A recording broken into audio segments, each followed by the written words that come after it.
Welcome to taste of India దేశీ రుచుల చిరునామా ఇన్ కొడావా క్విజిన్. సో మరి కొడావా క్విజిన్ లో ఉన్న రెసిపీస్ చూపిస్తున్నాను కదండి. It's a pleasant place, southern part of కర్ణాటకలోని ఈ కొడావా రీజియన్ ఉంది. అండ్ ఇక్కడంతా గ్రీనరీతో, హిల్స్ తో చాలా బ్యూటిఫుల్ గా ఉంటుంది. అంతేకాకుండా ఒక పెద్ద రివర్ కూడా ఇక్కడ ఫ్లో అవుతూ ఉంటుంది అనమాట. సో పాడి పంటలకి కొద్దవా లేకుండా ఉంటుందండి. అండ్ అంతే అందంగా కూడా ఉంటుంది. దీనికి దగ్గరలో ఉన్న కూర్గ్ అయితే స్కాట్లాండ్ ఆఫ్ ఇండియా అంటారు. ఎక్కడో ఉన్న స్కాట్లాండ్ ఎంత అందంగా ఉంటుందో ఈ కూర్గ్ చూస్తే కూడా అదే ఫీలింగ్ కలుగుతుందంట. సో స్కాట్లాండ్ వెళ్ళే వాళ్ళు కూర్గ్ వెళ్ళి వచ్చేయచ్చు. సో మరి ఈ రోజు మన కొడావా క్విజిన్ నుంచి తెచ్చిన ఒక చక్కటి రెసిపీని మీకు పరిచయం చేయబోతున్నాను. ఆ రెసిపీ పేరు పప్పుట్టు. అది ఎలా ప్రిపేర్ చేయాలో ఇప్పుడు చూపిస్తా.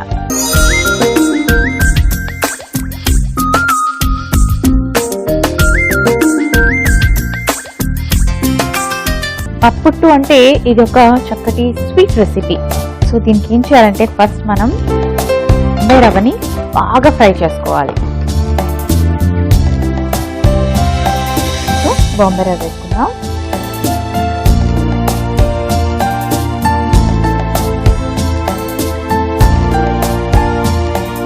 ఇది ఫ్రై అవడానికి చాలా టైం పడుతుంది. సో ఈ కొడావా క్విజిన్ గురించి మాట్లాడుకుంటున్నాం కదా, కొడావా పీపుల్ గురించి కూడా నేను అక్కడ మీకు చెప్పాను కదా. వీళ్ళ ట్రెడిషన్స్ అన్ని డిఫరెంట్ గా ఉంటాయండి. బట్ సౌత్ ఇండియన్స్ తో కంపేర్ చేసుకుంటే, అంటే మనందరం కూడా సౌత్ ఇండియన్స్ అవుతాం కదా, లైక్ కర్ణాటక, కేరళ అండ్ ఆంధ్ర, తెలంగాణ, వీళ్ళందరూ సౌత్ రీజన్ లో ఉంటారు కదా, చెన్నై. సో వీళ్ళందరికీ కొంచెం కస్టమ్స్ దగ్గరగా ఉంటాయన్నమాట. అలా చూస్తే కనుక వీళ్ళ మ్యారేజ్ సిస్టమ్ చాలా డిఫరెంట్ గా ఉంటుంది. అదేంటంటే జనరల్ గా మన వైపు పెళ్లి చూపులు అయ్యాయి అనుకోండి, అప్పుడు ఏం చేస్తారు, అమ్మాయిని అబ్బాయిని కూర్చోబెడతారు. అబ్బాయి తరపు వాళ్ళ అమ్మాయిని నీకు పాట వచ్చా, డాన్స్ వచ్చా అని అడుగుతారు. మనకి ఏం వచ్చో అది చెప్పాలి, వాళ్ళకి నచ్చితే చేసుకుంటారు. ఇలా సాంప్రదాయంగా జరుగుతూ ఉంటాయి. అలాగే అబ్బాయిని కూడా అమ్మాయి తరపు వాళ్ళు ఏవో క్వశ్చన్స్ అడుగుతారు. కానీ ఈ కొడవా రీజియన్ లో ఉండే వాళ్ళంట ఫారెస్ట్ ఏరియా ఎక్కువగా ఉంటుంది అని చెప్పాను కదా, థిక్ గ్రీనరీ ఫారెస్ట్ ఏరియా ఉంటుందని.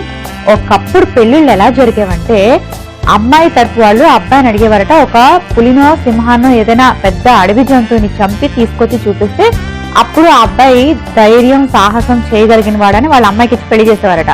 అందుకే అక్కడ ఏంటంటే యంగ్ గా ఉండే అబ్బాయిలందరూ అడవుల చుట్టూ తిరిగేవారంట. ఏ వైల్డ్ యానిమల్ వస్తే చంపుదామా, చూపించి పెళ్లి చేసుకుందామా, పిల్లనిస్తారు అని.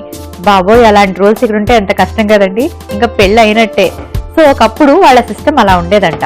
ట్రైబల్ ఏరియాస్ లో కానీ ఏంటంటే కొడవా రీజియన్ వాళ్ళు విడోస్ కి మళ్ళీ రీమ్యారేజ్ చేస్తారంట.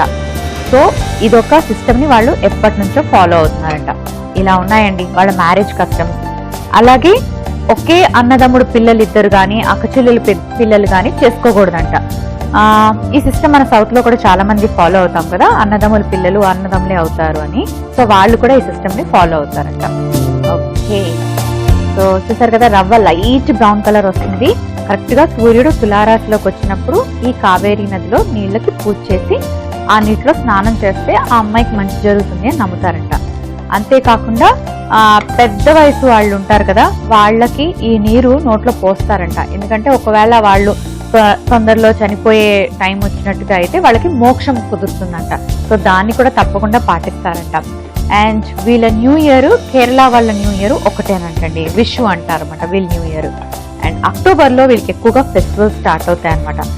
అండ్ ఉగాది వీళ్ళు కూడా సెలబ్రేట్ చేసుకుంటారంట. ఓకే, వీళ్ళ గురించి చాలా విషయాలు చెప్పాను కదా, ఇప్పుడు రెసిపీలోకి వచ్చేద్దాం. సో లైట్ బ్రౌనిష్ కలర్ వచ్చింది చూసారు కదా, ఒక బౌల్లోకి వేసేసుకుందాం.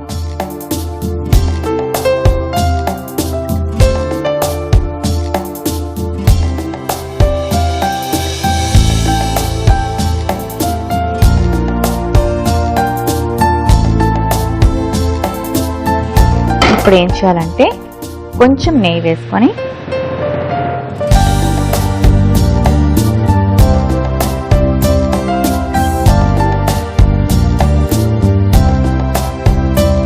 కాజు,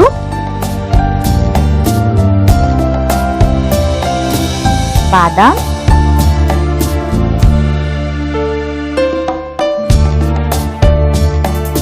పిస్తా ఈ నేతిలో ఇవి ఫ్రై చేసుకోవాలి. స్వీట్ అంటే కంపల్సరీ కదా, డ్రై ఫ్రూట్స్ అలాగే నెయ్యి ఇవన్నీ కామన్ కాబట్టి ఫ్రై చేసేసుకున్నాం. స్టవ్ ఆఫ్ చేసుకుందాం. మనం ఇప్పుడు డ్రై రోస్ట్ చేసి పెట్టుకున్న రవ్వలోని కాస్త సాల్ట్ వేసుకుందాం. ఆ తర్వాత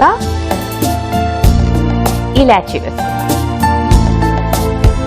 ఇలాచీ అంటే గుర్తొచ్చింది, అక్కడ మంచి మంచి ఇలాచీ దాల్చిన చెక్క చెట్లు ఉంటాయంటండి. ప్యూర్గా మంచి అంటే ఫ్లేవర్ వచ్చేవి కావాలి అంటే అక్కడ నుంచి తెచ్చుకోవాలంట. ఓకే, కొబ్బరి తురుము, ఆ తర్వాత పాలు వేసుకుందాం. వేసి బాగా మిక్స్ చేసుకోవాలి. ఎక్కువ పాలు వేసేసుకోవద్దు, కొంచెం చూసుకుంటూ జాగ్రత్తగా ఇలా కలుపుకుందాం. సో ఇప్పుడు దీన్ని బాగా మిక్స్ చేసుకొని ఇప్పుడు ఇంకా బాగా మిక్స్ చేసి, ఇది ఒక డిఫరెంట్ ప్రాసెస్ అన్నాను కదా. అవును, ఇంతకీ ఇది ఏ టైంలో తింటారో చెప్పనా? బ్రేక్ఫాస్ట్ లో తీసుకుంటారంట. సో స్టవ్ ఆన్ చేసుకున్నాం.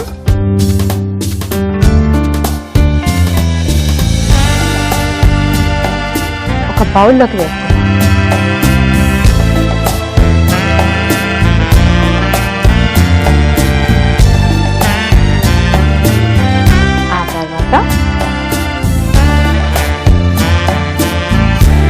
ఇలా స్ప్రెడ్ చేసుకొని ఇందులో కొంచెం వాటర్ వేద్దాం.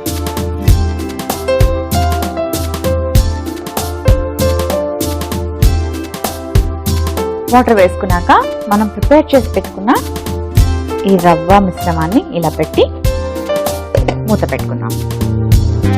పెట్టుకుని కాసేపు దాన్ని అలా ఉడకనిద్దాం. ఓకే, చూద్దాం. ఇది ఏం కలర్ మారదు, అలానే ఉంటుంది, ఎందుకంటే జస్ట్ మనం స్టీమ్ మాత్రమే పెట్టుకుంటున్నాం. ఇప్పుడు స్టవ్ ఆఫ్ చేసుకొని దీన్ని డిష్ అవుట్ చేసుకుందాం. మన తెలుగు భాషలో పప్పుట్టు అంటే పప్పు అనగానే మనకి కందిపప్పు, మినపప్పు ఇలాంటివి గుర్తొస్తాయి కదా. నేను అలా ఉంటుందేమో రెసిపీ అనుకున్నాను, కానీ ఇంత డిఫరెంట్ గా ఉంటుంది అనుకోలేదు. సో దీన్ని అయితే వాళ్ళు ఓన్లీ బాంబే రవ్వతోనే ప్రిపేర్ చేసుకుంటారు. పప్పు అనగానే ఏ పప్పులు యాడ్ చేయట్లేదు. ఇప్పుడు దీన్ని ఎలా తీసుకుందాం?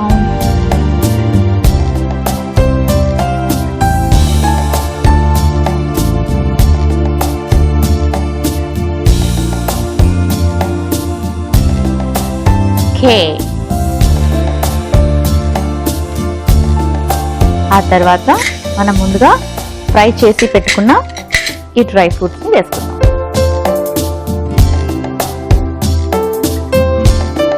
చూడడానికి కేక్ లా ఉంది కదా.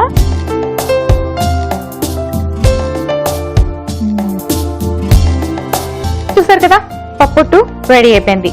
సో మరి పప్పుట్టుకి కావలసిన పదార్థాలు, తయారీ విధానం మరొకసారి చూసేయండి.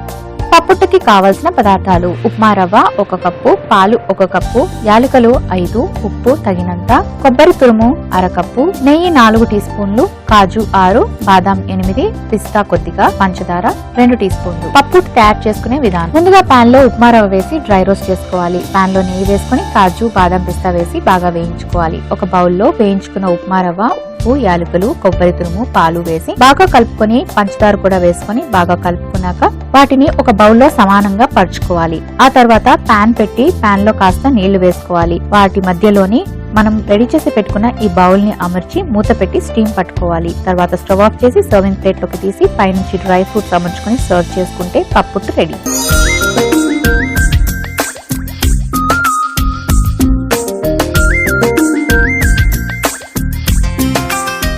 పప్పుట్టుకి కావలసిన పదార్థాలు, తయారీ విధానం మరొకసారి చూసారు కదండి. సో ఈజీ బ్రేక్ఫాస్ట్, చాలా ఫాస్ట్ గా ప్రిపేర్ చేసుకోవచ్చు. అవును, నాకు ఎండింగ్ లో ఒక డౌట్ వచ్చింది. వాళ్ళు ఏదో ట్రైబల్స్ అని, ఫారెస్ట్ రీజన్ లో ఉంటారని ఇలా చెప్పుకున్నాం కదా. వాళ్ళు ఇలాగే డ్రై ఫ్రూట్స్ ని నేతిలో వేయించి గార్నిష్ చేసుకుంటారా? చేసుకోరేమో కదా. వాట్ ఎవర్, చేసుకుంటారేమో. ఎందుకంటే వాళ్ళకి డ్రై ఫ్రూట్స్ కూడా బాగా ఫ్రెష్ గా అక్కడే దొరుకుతాయేమో. వాళ్ళకి ఫ్రూట్స్, వెజిటబుల్స్ అన్ని దొరుకుతాయంటండి.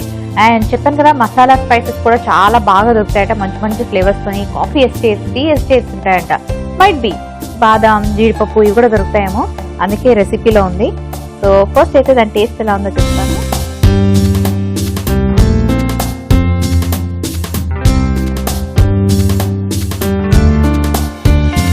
ఎక్కువ స్వీట్ గా లేదు, ఉప్పు కూడా వేసుకున్నాం కాబట్టి 2 బ్యాలెన్స్ అయ్యాయి. ఫ్లాట్ గా ఉంది, కారంగా లేదు, స్వీట్ గా లేదు.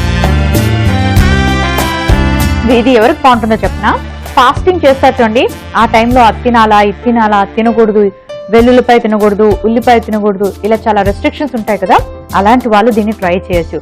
అండ్ బాంబే రవ్వ ఇన్స్టెంట్ గా ఎనర్జీ వచ్చేస్తుంది. సో వేసుకొని హ్యాపీగా కాస్త నెయ్యి వేసి ఇలా డ్రై ఫ్రూట్స్ తో చేసుకుంటే కంప్లీట్ మీల్ అయిపోతుంది అనమాట.